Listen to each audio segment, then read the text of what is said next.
एक छोटे से गांव में आमिना नाम की एक मासूम लड़की रहती थी। उसके वालिद का इंतकाल बचपन में ही हो गया था। उसकी माँ ने दूसरी शादी कर ली औख, लेकिन नए घर में आमिना को मोहब्बत नहीं, सिर्फ नफरत मिली। उसकी दो सौतेली बहनें, सना और हिना, हर वक्त उसे जलील करती रहती थीं।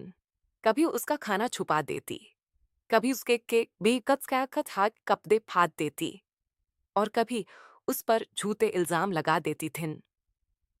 आमिना रोज चुपचाप आंसू बहाकर अल्लाह से दुआ करती, या अल्लाह, अगर मेरी कोई सुनने वाला नहीं तो तू तो है ना। एक दिन घर में मेहमान आने वाले थे। सौतेली बहनों ने सारा काम अमीना के सार पर डाल दिया। सुबह से शाम तक वह भूखी प्यासी काम करती रही, और जब थक कर गई थी तो सना चीख कर बोली, तुम सिर्फ नौकरानी हो, इस घर की बेटी नहीं।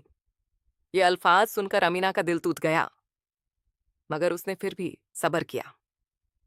उस रात अमीना चुपके से सजदे में गिर कर रोती रही।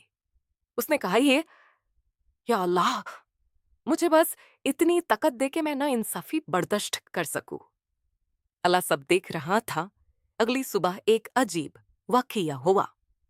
गांव के एक बुजुर्ग और नेक इंसान उनके घर आए। उन्होंने अमीना को काम करते देखा और उसकी आंखों में छुपा दर्द महसूस कर लिया। बुजुर्ग ने उसकी माँ से कहा, जिस बच्ची को तुम कमजोर समझ रही हो, अल्लाह के नजदीक उसका मकाम बहुत बुलंद है। सौतेली बहनें हंसने लगें, मगर कुछ ही दिनों बाद उन पर मुसीबतें आनी शुरू हो गईं। जो लोग अमीना को जलील करते थे, वही लोग उनसे नफरत करने लगे, और अमीना, अल्लाह ने उसके सब्र का फल दिया।